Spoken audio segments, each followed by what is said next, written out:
Hello! Good morning! Good morning, good morning naman sa ating lahat. Nakakalokang morning.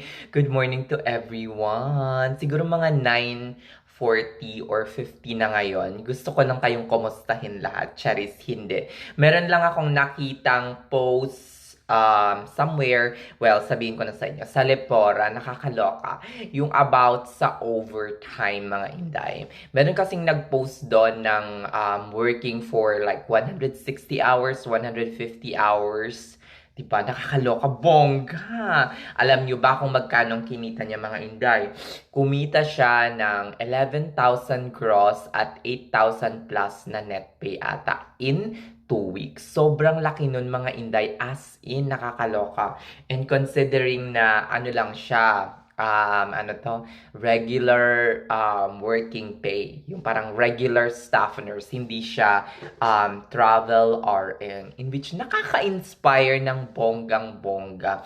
Kasi sinabi niya talaga, this is not to brag but to inspire nurses. Pero karamihan ng mga nag-comment is parang, hindi ko naman sa sinasabing negative, pero ano siya, parang, anong tawag na to? Parang sarcastic ng onte. 'Di ba? Nakakaloka. Karamihan ng mga nag-comment, ang sabi doon is that, nope. Ganun talaga. Nope. I would rather be healthy. Sabi niya gano'n. Oh, dito tayo sa ano, kaya ba or hindi kayang mag-OT ng more than. Kasi ang regular kasi na working hours dito, mga inday, mga Conors, is around 72 hours per week. So 36 hours, mga inday, per week. So 72 hours. If you go beyond that, that is considered overtime. Pero depende yan sa policy ng inyong mga kumpanya or ospital. Sometimes, even if you go up to 80 hours per yung yung excess na 8 hours, hindi pa rin siya babayaran as overtime. Sometimes, ang ginagawa ng employer is that if you go beyond 40 hours, that is considered overtime. Babayaran yung 4 hours mo. Pero yung after lang ng 40 hours, yun yung babayaran na time and a half or considered overtime. So yun, eto mga inday, eto una na sa lahat, kaya bang mag-overtime? Definitely kayang-kaya. Nakadepende yan sa iyong stamina, nakadepende yan sa iyong lakas pa. Kung bata ka pa, for sure, you have the energy to go overtime. Especially kung meron kayong mga utang, may binabayaran, wag lang mag-OT para sa luho, okay? Yung parang mag-OT ka para mabili mo yung bahay na gusto mo, 'di ba? O kaya mag-OT ka para mabili yung ganito ganyan. Hindi ko na tatakal yung mga ganun, baka maano pa ako eh. So yun, marami na naman kasing magmamaasim. Charis. Ayun. Kaya bang mag-overtime ng bonggang-bong? Yes, kayang-kaya, definitely not. Especially pag galing kayong Middle East, na ang regular working hours is 48 hours per week or around 96 hours per week. So, kayang-kayang mag-overtime. Ang daming mga nag-comment doon about kung ayoko kasi hindi healthy yan, nakakaloka. Sobra-sobra na yan, ganito, ganyan. I would rather be healthy. Unang punto ko, mga inday, meron ba, kung nung nasa Pinas ba kayo or nasa Middle East kayo, may magpapasweldo or magbabayad ba sa inyo ng overtime pay ng kasing laki dito sa Amerika? For me, we have to take advantage of those pay. 'Di ba? Kasi sobra-sobrang magbayad ng overtime dito sa Amerika habang nandito pa tayo sa Amerika. Especially for those people na wala naman talagang balak mag-settle or mag-retire dito sa Amerika, go for overtime. Kung kaya, kung hindi kaya, mararamdaman naman yan ng inyong katawan.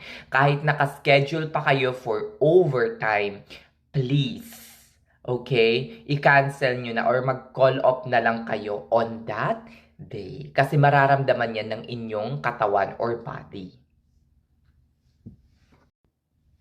Kasi nakadepende talaga yan, mga inday, sa inyong body. Meron naman, kahit hindi ka naman mag-overtime, kahit 72 hours ka lang per 2 weeks, kung hindi ka naman kumakain ng tama, kumakain ka ng mga greasy food, hindi ka nang natutulog ng 7 to 8 hours per day, hindi ka nagpapahinga, hindi ka nag-exercise, hindi ka pa rin healthy. 'Di ba? Ipa-check mo yung blood mo. For sure, taas ng cholesterol, taas ng mga acid, 'di ba? Yung nakakaloka, uric acid mo sobra ng taas, BUN cream mo, kakakain mo ng fast food.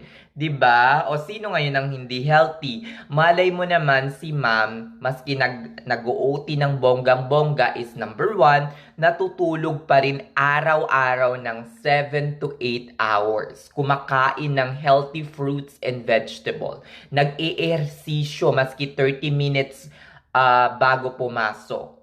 Okay? Yun nga lang, mga inday, kapag sobra naman yung OT, hindi naman katawan yung mapapagod actually. Ang mapapagod sa'yo ay mental. 'Di ba? Magkakaroon ka ng parang mental, emotional breakdown. Yun yung nangyari sa akin, mga inday. Kasi in terms of being health, kasi ang health kasi natin hindi lang naman yan physical health, 'di ba? Meron ding emotional and mental health. So kailangan din nating pangalagaan 'yon. Kaya hindi ko sinasabing wag mag-OT yung 72 hours, parang hindi naman 'yon napaka-gandang gawin or napaka-practical na gawin, mga inday, kasi we really have to take advantage. Especially, maswerte nga kayo yung mga iba, merong mga $200, $500 bonus kapag nag-overtime. 'Di ba? Dito nga sa amin wala eh. Minsan nga lang mag-offer ng 50% incentives on top of the time and a half. So, napakaganda talaga kung yung ospital na pinagtatrabahuhan mo is parang napakagalanteng magbigay ng overtime. So mga beshi, let's take advantage of this, high earning, 'di ba? High earning bonus or incentives na nakukuha natin sa ospital, lalo't nandito tayo sa Amerika. Sa mga single at wala namang pamilyang uuwian pagka-uwi ng bahay pagka-uwi after work, 'di ba? So, yun. Siguro mga 90 hours, 96 hours per paycheck, okay na yon. Kasi hindi lang naman katawan ang kailangang magpahinga, kundi emosyon. Dito pala, emosyon tsaka isip, 'di ba? Emotionally and mentally. Dapat complete tayo, healthy tayo, 'di ba? Hindi lang physically, emotionally and mentally and psychologically. Ang dami mo nang sinabi. Yun. So, sa grabe, ang dami mga nag-comment. Healthy ba ito or hindi? Well, nakadepende yan sa taong gumagawa ng OT. Maybe para sa'yo, hindi healthy. Para sa kanya, parang normal na lang yon. 'Di ba? Lalo pat meron kang pinag-iipunan. Ang pinakaano kasi punto dito is that walang magpapasweldo sa iyo ng 30, 40,000 per day na kikitain mo sa isang araw na OT sa Pilipinas or sa Saudi Arabia man yan. So, ang sinasabi ko dito is let's take advantage, okay? Yung sa akin, pinaka-minimum na ito, mga inday. Imaginein mo yung mga ibang ospital nag-offer pa ng 1K na bonus incentives, $1,000. Yun, bonus lang yun, ha? Bonus kasi as in, bihira na nag-offer ngayon ng mga magagandang travel nurse contract. So, ang ginagawa ng employer, nag-offer sila ng $300, $500, $1,000, bonus sa isang shift lang. Bonus lang yun, wala pa yung regular working hours mo. Yung regular hours mo na babayaran during your overtime. So, let's take advantage of this. Mga inday, nakakaloka. Mag-OT kayo maski isa or dalawa lang per paycheck. As in, sinasabi ko sa inyo, the reward is so high. So high English.